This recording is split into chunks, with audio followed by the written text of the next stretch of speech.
obrigado, Marco. Obrigado. A gente agradece a oportunidade, né, que a LIP está dando, junto com o apoio da USE e do CCDPE. Bom, a gente vai, então, estar apresentando 99% o que a gente comentou lá no Congresso da USE, nessa roda de conversa sobre teorias científicas e espiritismo. E, basicamente, a gente vai comentar, né, um resumido do que vai ser essa apresentação inicial.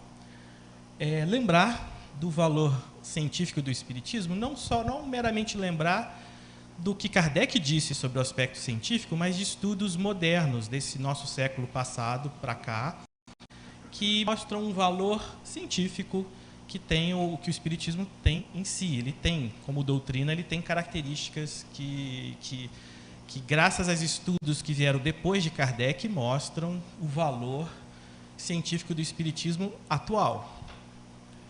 Aí nós vamos entrar num comentário que é uma questão, até aproveitando, né, quem estava aqui cedo acompanhou a apresentação do Jader, a gente muitas vezes, né, o Jader comentou que você tem várias definições de conceito de ciência, e de fato é difícil mesmo, na visão de quem é das ciências naturais, a gente tem a visão de produção do conhecimento baseado num conceito que a gente aprende, né, na vida, na profissão, na pós-graduação, sobre como fazer isso, mas colegas de outras áreas têm visões e pontos de vista diferentes.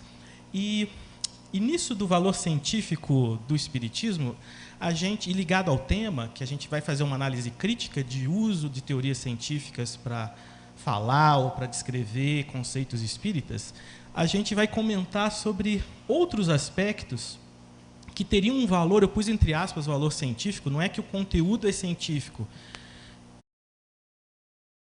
Outros aspectos que a doutrina tem não teriam um valor acadêmico de produção do conhecimento, como às vezes a gente confere valor de produção de conhecimento científico quando envolve física, química e as áreas tradicionais da ciência.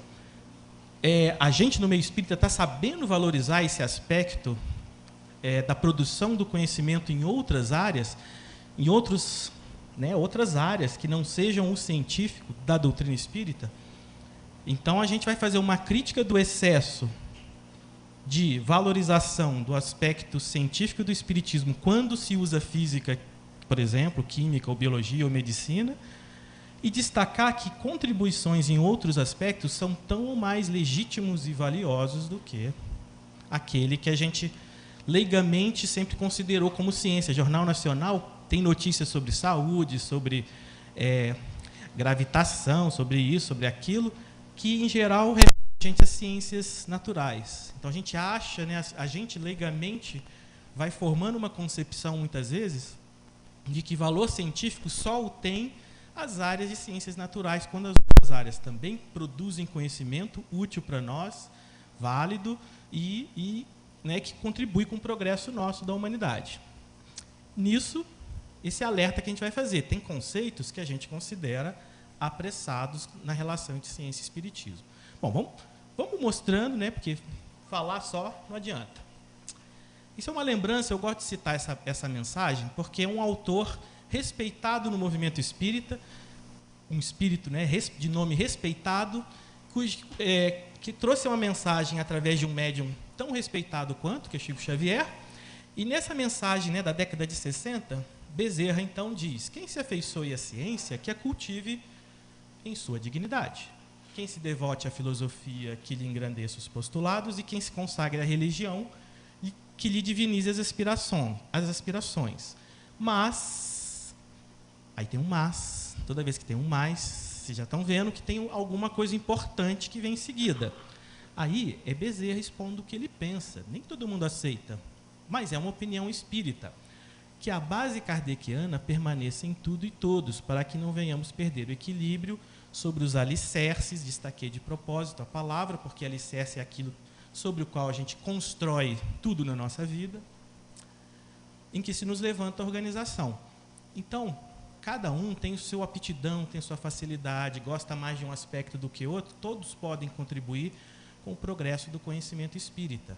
E contribuir com o conhecimento espírita não precisa ser só baseado no pé do aspecto científico.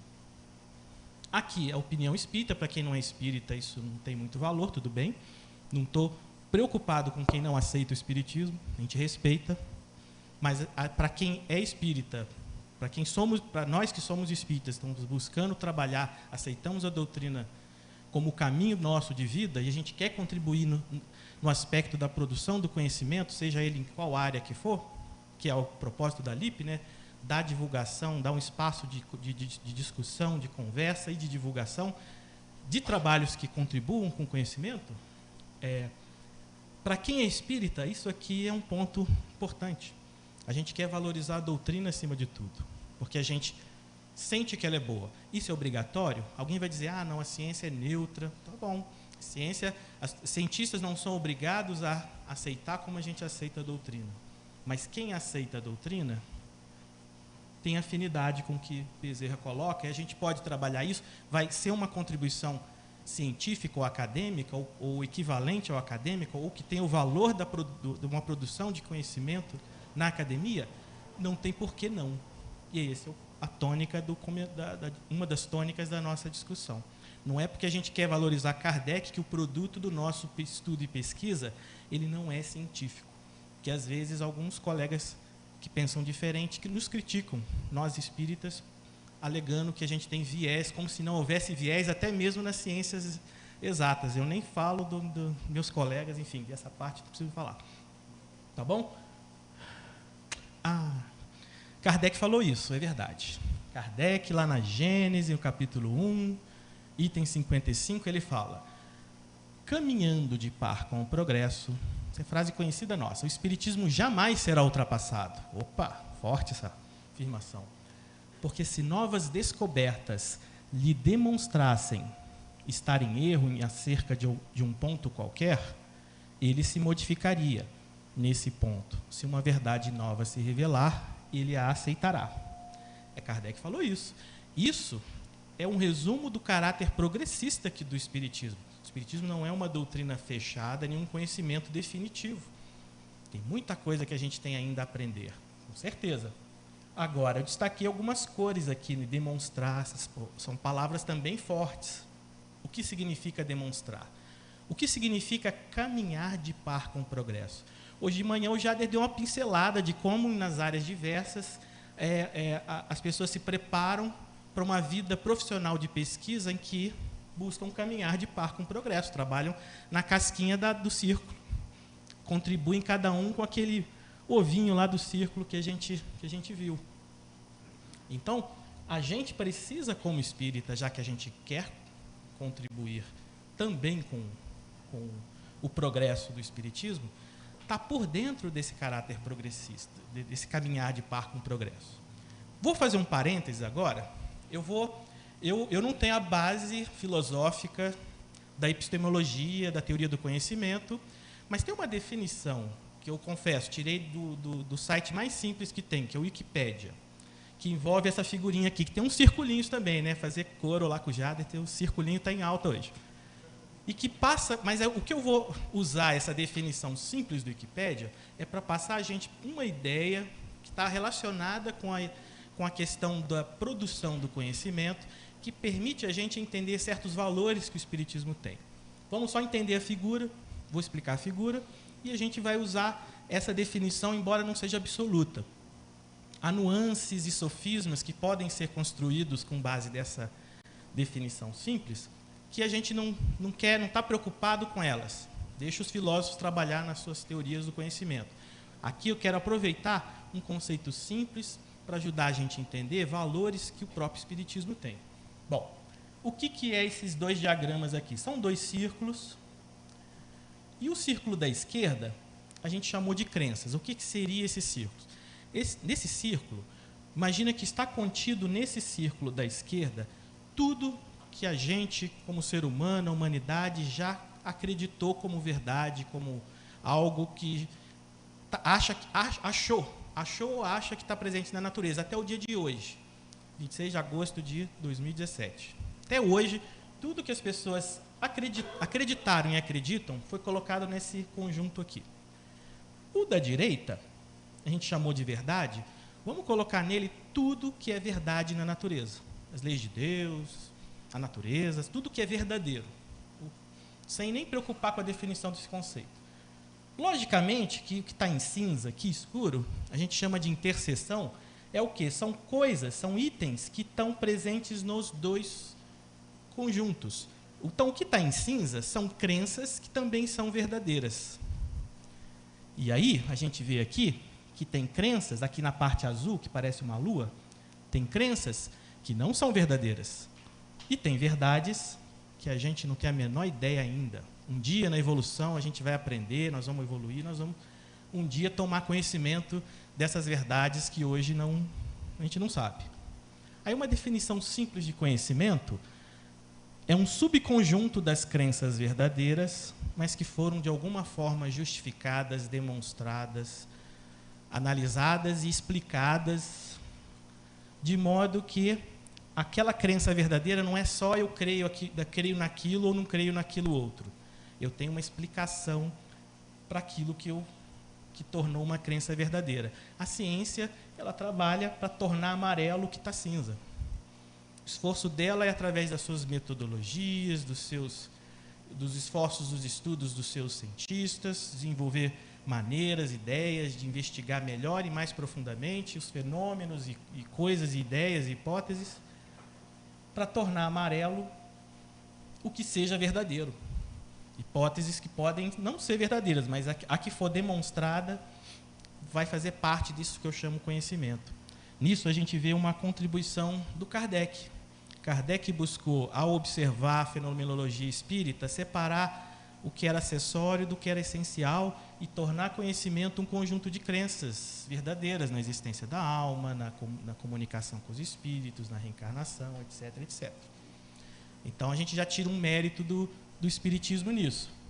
E aí, a fé cega, a gente aprende lá na doutrina. A fé cega, eu posso ter uma crença verdadeira sem saber a explicação dela? Posso. E aí, se eu acreditar numa coisa e ela for verdadeira, menos mal, porque ela é verdadeira, pelo menos. O problema é quando... Não, antes do problema, a fé raciocinada, ela está vinculada à justificativa daquela crença que a gente tem, explicação.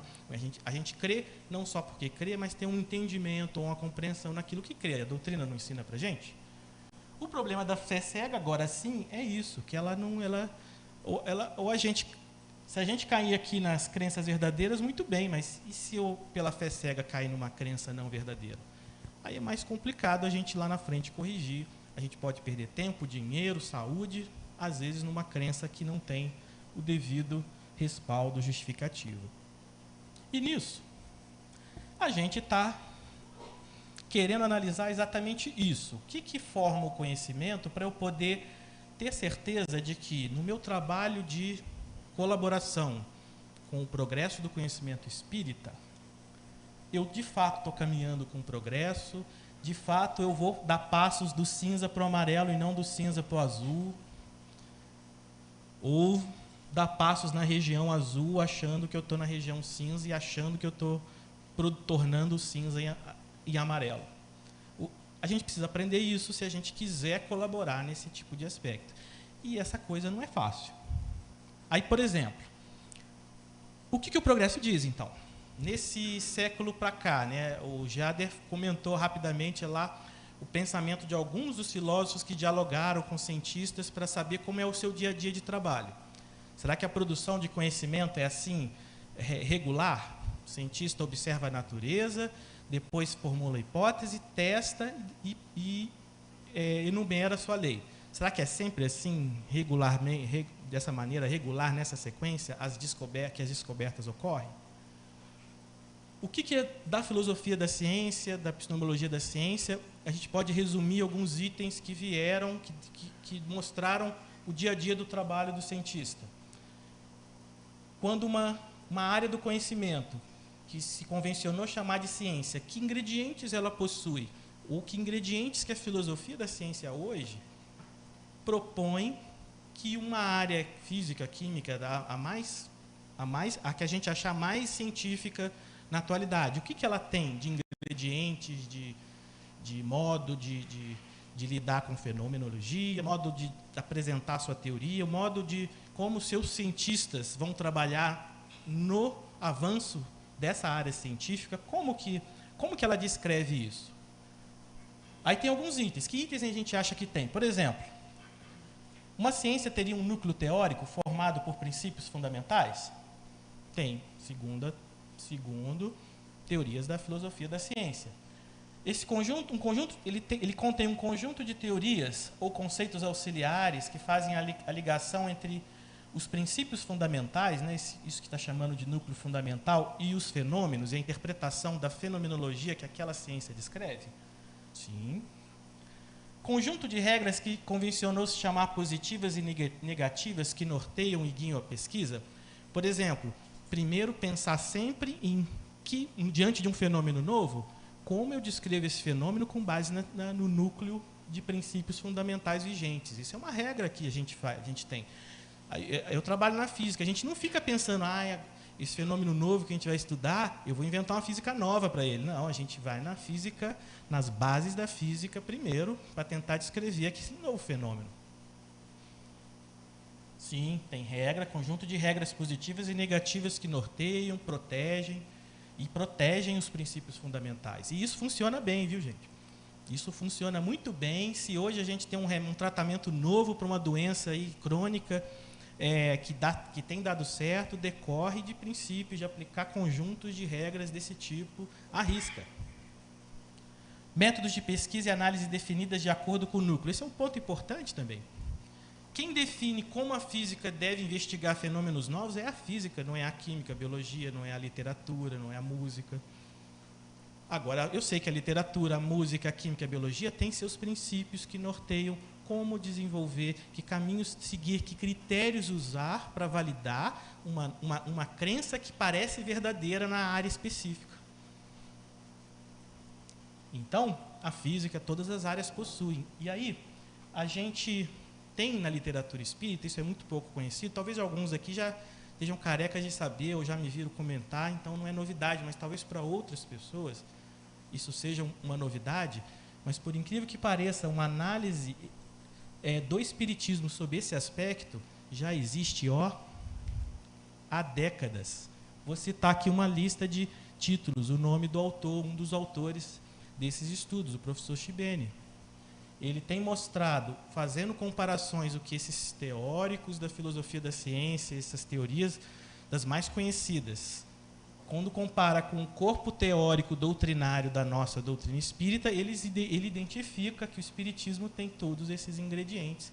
Os artigos são gratuitos, o acesso, nesse site lá do Grupo Espírita da Unicamp. Ele é professor de filosofia na Unicamp. Não é qualquer um falando que o espiritismo tem essa característica, os ingredientes científicos. É uma pessoa que tem formação numa ciência exata e física, mas se especializou em história e filosofia da ciência e tem se dedicado décadas da vida nesse estudo e trabalho, profissionalmente em pesquisa. Então não é só uma opinião de alguém que apoia Kardec, vamos dizer assim. É um trabalho técnico que está publicado na literatura espírita e que vale a pena pelo menos a gente conhecer. É obrigatório aceitar? Não, ninguém está dizendo isso. Podem ter pensamentos diferentes? Todo mundo pode ter. Aliás, o Espiritismo deixa claro, pelo pensamento somos livres para aceitar ou não, para acreditar no que a gente bem entende. Pelo pensamento ninguém prende ninguém. O corpo a gente prende, bota lá na casinha, prende na casinha do cachorro, mas pelo pensamento a gente é livre. Então ninguém é obrigado a aceitar o Chibene, como eu sei que vários contestam. Mas qual é o fórum ideal para a gente desenvolver, inclusive se isso aqui tem alguma dificuldade? O fórum ideal é escrever artigos e trabalhos, vir num encontro desses, apresentar, dar cara a tapa, né, trocar ideias com o pessoal. Então aqui, por exemplo, é uma oportunidade de quem se interessa por filosofia da ciência e o espiritismo dar seus 2 centes nessa construção do conhecimento. O que a gente pode dizer do que a gente conhece desse trabalho é que ele é muito bem embasado e ajuda a valorizar a doutrina num aspecto que nem mesmo Kardec sabia, porque esses estudos de filosofia da ciência vieram depois. Nosso amigo Marco Milani propôs um esquema, porque a gente citou, a doutrina espírita ela é progressista. Ela pode aceitar. Kardec pôs lá, se um dia a ciência demonstrar um erro, ela deve se corrigir, o Espiritismo deve se corrigir nesse erro. Aí o Marco propôs um esquema lógico que é simples, mas que requer da gente que a gente observe com atenção. Vamos supor que uma afirmação, suposição, surja de um resultado de pesquisa, de observação no movimento espírita, ou teve inspiração de algum espírito, não importa, a ideia vem de algum lugar.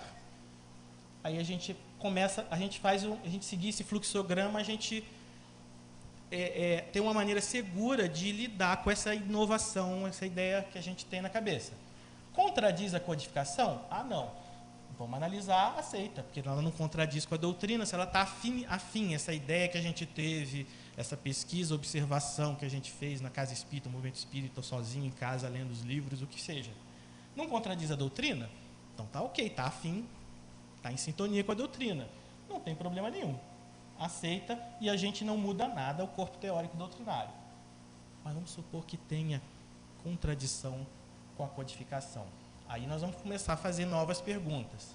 A evidência objetiva certa dessa afirmativa que contradiz a codificação?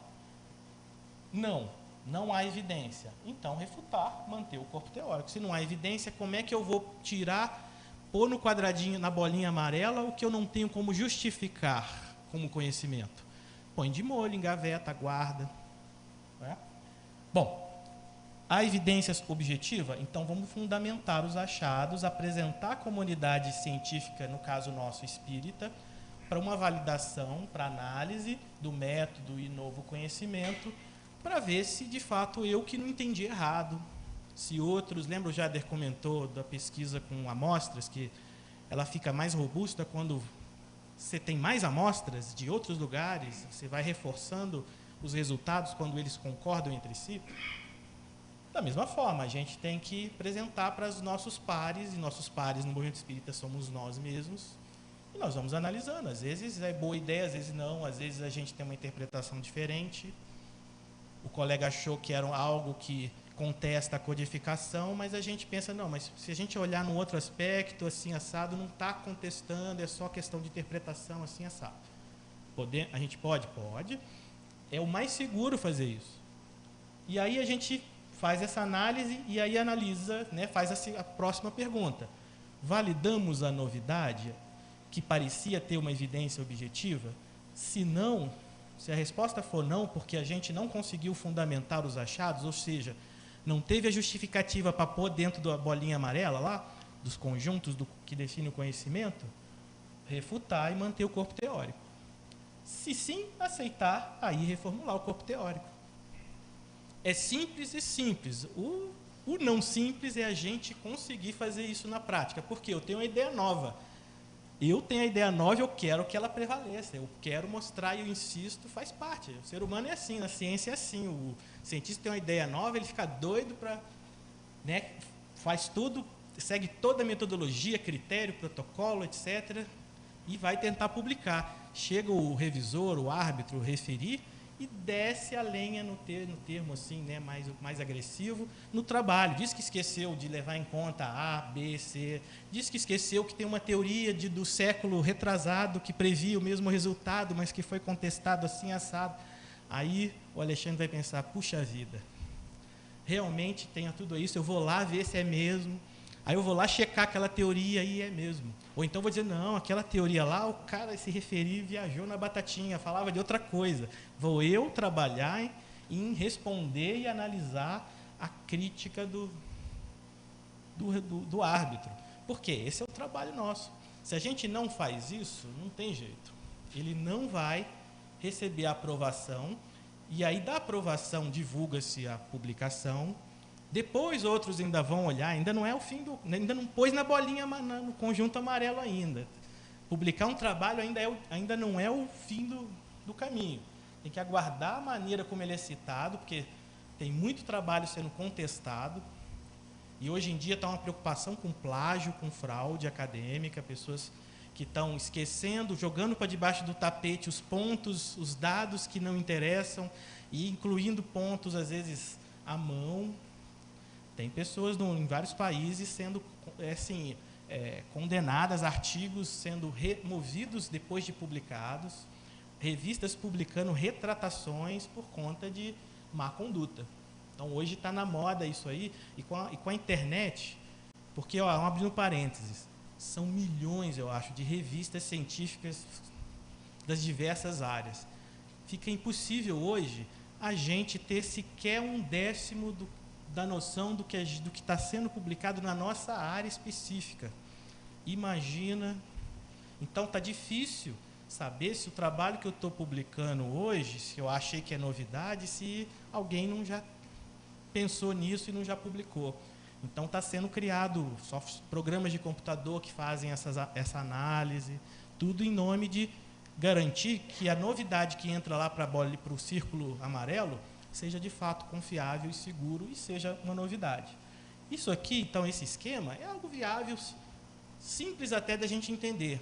O praticá-lo é que demanda tempo, com calma. A gente às vezes tem quanto mais importante é o clamor, por clamor eu digo assim, aquilo que está sendo questionado, quanto mais drástico, não existe reencarnação. Kardec errou, não existe. É um princípio fundamental da doutrina. Estão dizendo que não existe. A demonstração, a importância a demonstração dessa revelação de que não existe a reencarnação, ela tem que ter a altura da própria doutrina. Não pode ser qualquer testezinho aqui, mensagenzinha ali, ou um raciocínio que parece ter sentido, que não vai ser aceito. Agora, coisas pequenas, às vezes ganham um certo destaque, são publicadas, depois vão ser confirmadas ou não.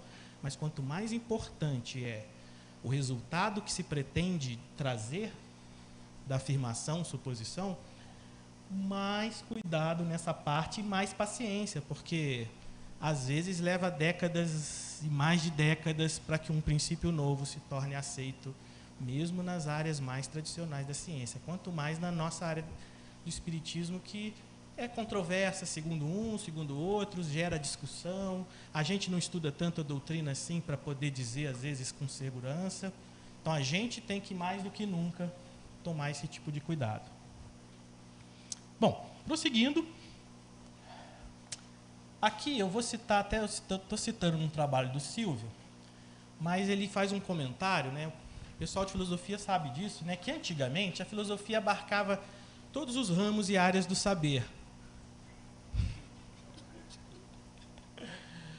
Estão dizendo aqui que eu tenho menos minutos do que eu acho que eu mereço, que eu deveria ter, mas tá bom, não. Vou dar uma corrida. E aí, antigamente, a filosofia abarcava todas as áreas, inclusive a religião e o que hoje se chama, que está no escopo da filosofia. E que a produção do conhecimento, então, encaixava em tudo isso. Então, por que a gente hoje não pode valorizar esse tipo de coisa? E aí eu vou fazer um rápido quiz aqui na sala. Bom, 2 perguntas e aí vamos ver o que vocês acham. E a gente compara com a nossa sugestão. De novo, não é uma imposição aceitar o que vamos falar aqui, não. O conteúdo de obras como Mecanismos da Mediunidade e Evolução em 2 Mundos, de André Luiz, por exemplo, representam, faltou um M ali, avanços do conhecimento espírita? Pergunta 2. O conteúdo das obras como Pão Nosso, de Emmanuel, vocês sabem qual obra? Aquela obra que comenta várias passagens da Bíblia à luz do Evangelho, do Espiritismo, representa uma contribuição para o avanço do conhecimento espírita? Sim ou não? Quem acha sim, sim? Sim, não? Não, sim? E não, não? As combinações possíveis. Eu vou apresentar a minha, e aí nas perguntas talvez a gente esclarece melhor, mas eu proporia como discussão, reflexão, que nem tudo que está nessas obras representariam de fato um avanço no sentido de pôr na bolinha amarela, pôr dentro do conhecimento amarelo, tratar como conhecimento, pegar essa crença e considerá-la um conhecimento, e faria isso com conceito, com conteúdo do Pão Nosso. E por acaso, não por acaso, a gente tem como avaliar direitinho o livro Pão Nosso. São comentários de natureza moral e doutrinária.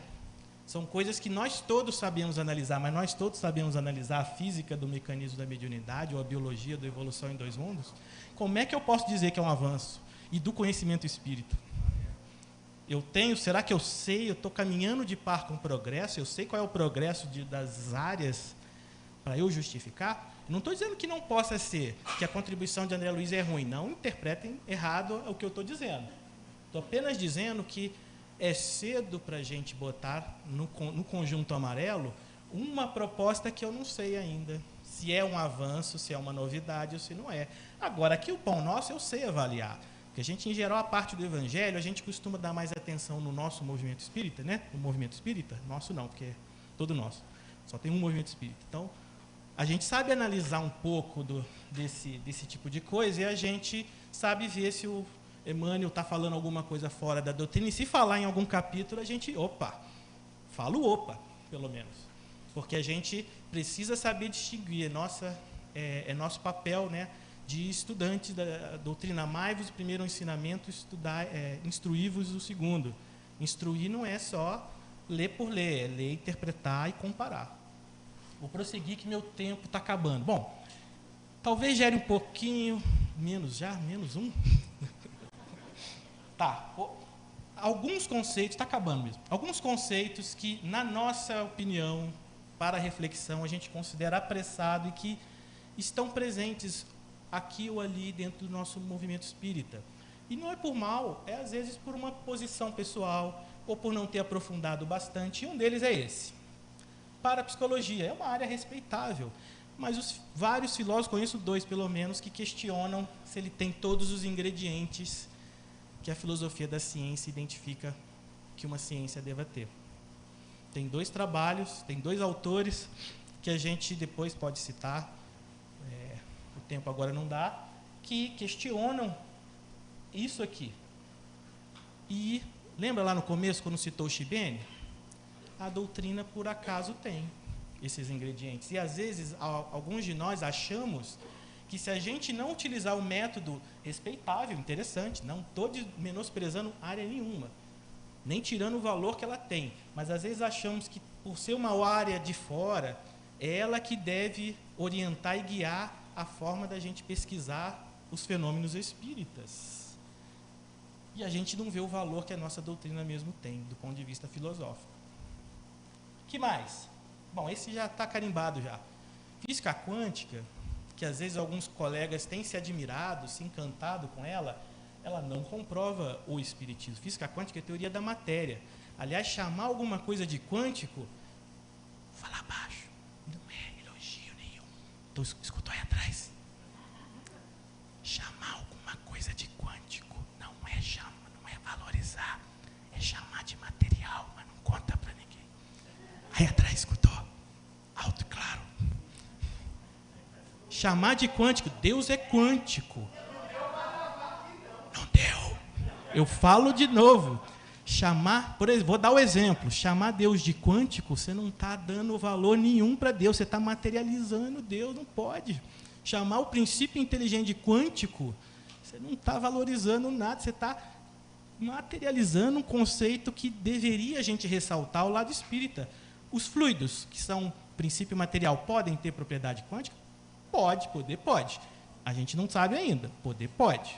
Mas cuidado com o modismo quântico, ativismo quântico. A gente respeita a boa intenção de espiritualistas no mundo inteiro e o trabalho que eles fazem visando despertar a atenção da sociedade para a fraternidade, para o bem, para a ecologia.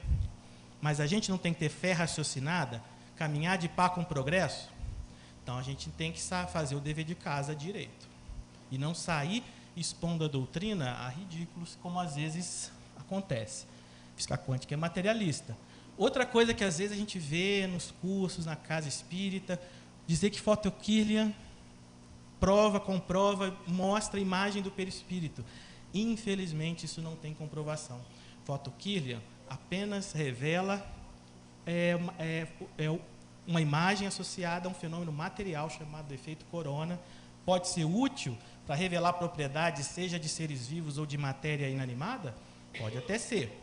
mas é fenômeno material. Não dá para distinguir do fenômeno espírita, ou do perispírito, ou dos fluidos. Não dá, ainda não dá. Se no futuro alguém desenvolver tanto a teoria material, quanto a de fluidos, a ponto de poder achar uma brechinha para distinguir, ótimo, mas deixa que o dia de amanhã faça isso. Hoje em dia, não dá. Alguém comentou de manhã, lembrou das experiências do professor Harold Burr, com voltímetros aplicados em certos animais e células até. Isso não foi nunca replicado. Eu não sugeriria fazer esse tipo de fenômeno, não porque eu não respeito o trabalho do Harold Burr. Não, foi interessante a ideia dele, ele publicou em revistas científicas, mas hoje, que a tecnologia está avançadíssima em termos de sensibilidade, teríamos que repetir aqueles experimentos que ele fez para ver se verifica alguma coisa, mas isso é o de menos, esse é o mais fácil que tem. Repetir o que o experimento do Burr. A gente teria que fazer o seguinte, teria que aguardar a ciência desenvolver a teoria do eletromagnetismo de todos os seres materiais. Por quê? Porque medidas materiais, de diferença de potencial ou de campo eletromagnético, são coisas, fenômenos materiais. Nosso corpo de carne e osso gera magnetismo e eletricidade, a gente emite radiação naturalmente, como um fenômeno material. Como distinguir isso de uma influência dos fluidos? Primeiro, a ciência teria que descobrir muito bem como funciona o corpo físico, e essa é uma desculpa que eles dão. Bom, vou fazer um parênteses rápido, acho que eu vou gastar mais um segundinho só. Um parênteses rápido sobre o porquê que a ciência materialista ainda não reconhece, ela ainda fica com bastante pé atrás com relação aos conceitos espiritualistas. Existe preconceito? Existe. Existe a opção de ser materialista, né, que é o preconceito, existe. Mas existe também o seguinte, o nosso corpo físico é considerado para a ciência exata e ciências naturais um sistema que a gente chama de complexo. Por que complexo? Não é uma mola que você observa o movimento dela e descreve de maneira bem simples, mede as posições da mola e descreve com uma função matemática simples. É um sistema complexo, complicado de se descrever a ponto de eu poder prever. Vocês já assistiram o Star Trek, sabe o Dr. McCoy? O sonho da medicina é chegar naquela era. Ele vai com um aparelhinho que parece um celular, vai lá, faz bip, bip, bip, bip, ele descobre o que a gente tem, ele já tira do bolso uma injeção certinha, a pessoa sai andando, se tinha câncer, cura, se tinha reumatismo, cura, não é assim? É admirável.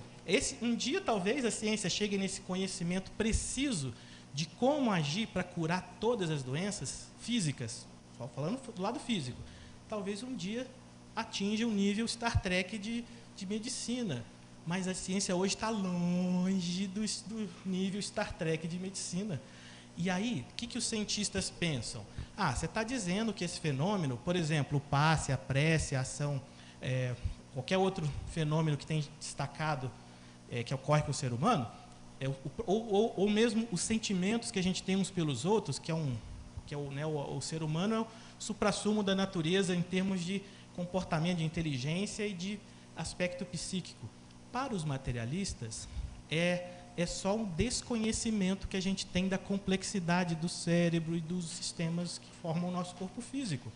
Eles querem acreditar sim, mas eles acreditam nisso porque não se sabe ainda. Então eles pensam, o dia que o ser humano usar 100% da sua capacidade cerebral, ele vai descrever as sensações do mundo espiritual, disso e aquilo. Eles acham que a explicação vai vir desse conhecimento. Então, a gente tem que dar esse tempo para... Não tem jeito. A gente não pode impor, assim como a gente não impõe uns aos outros, nossa, estou devendo para amanhã, pago. Como a gente não pode de jeito nenhum, impor que opinião nossa para o colega, a gente respeita. A ciência um dia vai chegar lá. Nível Star Trek, algumas encarnações, que se Deus quiser, nós vamos estar aqui vivo, vamos encarnar e vamos viver essa era de conhecimento, com certeza. Mas, até lá, a gente não tem como impor, forçar a goela abaixo da ciência, aceita o espírito, porque para a gente é muito lógico. Não tem isso. Vamos fazendo a nossa parte, valorizando esses conceitos espíritas ou espiritualistas, da maneira que a gente puder, usando ou não outras áreas do conhecimento para quem pode, e vamos chegando lá.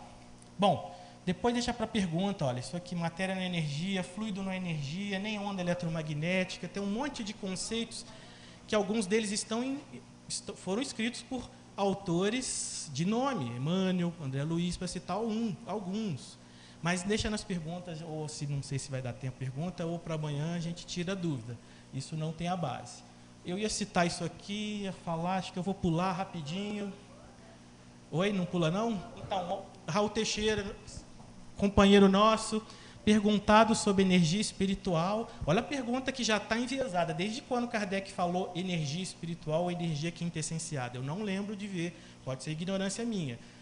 Que eu saiba, não tem isso formalmente nas obras básicas. Mas, enfim, o Raul falou assim, ó, sempre que estamos falando em energia, estamos falando de física.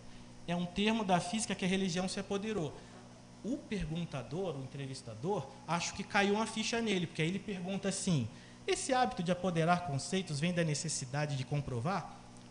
Se a gente analisar, a gente não quer valorizar a doutrina, a gente não quer que a sociedade, se a gente pudesse, não gritaria assim no Facebook, bem grande, humanidade, espiritismo é bom, porque para a gente é bom, né? A gente não queria isso? A gente não quer poder divulgar o que é bom para a gente, que a gente acha que é bom? Então, a gente, às vezes, quer comprovar, porque eu vou provar para o meu colega, o colega está dizendo que não, eu vou provar. A gente faz isso, às vezes, a gente deseja isso. Mas aí o Raul responde, é a necessidade de dar valor. E aí, quem tiver emoções fortes, fica sentadinho na cadeira, né? Raul falando, como as pessoas entendem pouco a questão espiritual, elas acham que, pondo elementos científicos formais, elas vão dar um plus. E aí que não é verdade. Não é eu chamar de quântico o espiritismo, o espírito é quântico, que eu vou dar plus. Pelo contrário, eu vou expor ridículo. Aquilo que tem valor, senão a poesia não teria valor, senão o amor não teria valor. E aí o Raul Teixeira, né, chamando a atenção nossa. E aí... agora um comentário de Kardec, esse eu tenho que mostrar. Lá na Revista Espírita, olha só o Kardec falando, pelo fato do espiritismo assimilar as ideias progressistas, muito bem, não se segue que faça campeão cego das concepções novas, por mais sedutoras que sejam à primeira vista, com o risco de perceber mais tarde um desmentido da experiência e de se expor ao ridículo. Kardec falando de haver patrocinado uma obra inviável. Kardec já preocupava com esse cuidado que a gente deveria ter, eis porque não aceita imediatamente ideias novas, mesmo que pareçam justas, senão sob muita reserva e de maneira definitiva apenas quando chegarem ao estado de verdades reconhecidas. Primeiro alguém mostra que não é só uma crença verdadeira, uma crença verdadeira justificada. Aí a gente verifica se interessa para o nosso conceito espírita. Mas isso quer dizer que é proibido usar a física para tentar a gente fazer uma pesquisa de fenômenos de efeitos físicos, por exemplo? Seria proibido? Não. A gente tem um exemplo que está presente hoje aqui com a gente. 2 trabalhos que a gente publicou, o trabalho completo do colega do Ademir Xavier, que foram apresentados no 6º INLIP, a versão mais curta está publicada no Espiritismo Visto pelas Áreas de Conhecimento Atuais, em 2010, se eu não me engano.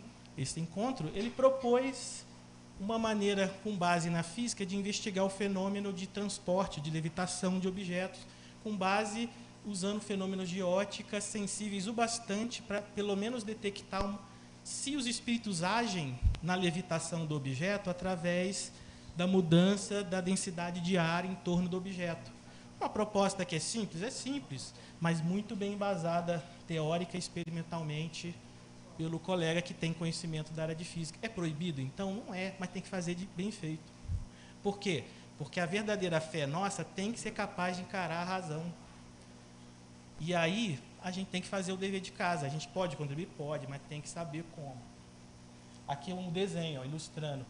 Se a gente tem um gás a uma certa pressão e a gente aquece, por exemplo, ele vai movimentar um objeto sobre o êmbolo.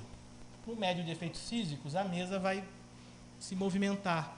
E aí, aqui a ilustração tem uma mão, né? A gente pegar o objeto aqui, eu estou levantando aqui o meu canhãozinho laser aqui com a minha mão. Mas se o espírito quiser levitar esse mesmo objeto, ele só precisa, de alguma forma, por exemplo, aplicar uma força cuja resultante seja de baixo para cima, e ele pode fazer isso mudando as densidades, por exemplo, do ar, um pouco mais embaixo do que em cima. Como é que o avião pesa 1 tonelada, ou não, tonelada é pouco, pesa várias toneladas, consegue permanecer estável voando no ar? Por causa de questões desse tipo. Então, será que não seria possível os espíritos fazerem isso? Como a gente investiga isso? Com um método, com uma base teórica que justifique esse método de maneira bem criteriosa. Acabou ficando para trás o link da revista, mas é só procurar. E aí, estou acabando de verdade. Atuar no movimento espírita sem estudar é que nem, acho que eu já mostrei essa figura alguma vez, a gente tem uma ferramenta, a gente tem que saber usar ela, senão a gente não vai olhar muito longe adiante, né? E é isso, gente. Obrigado.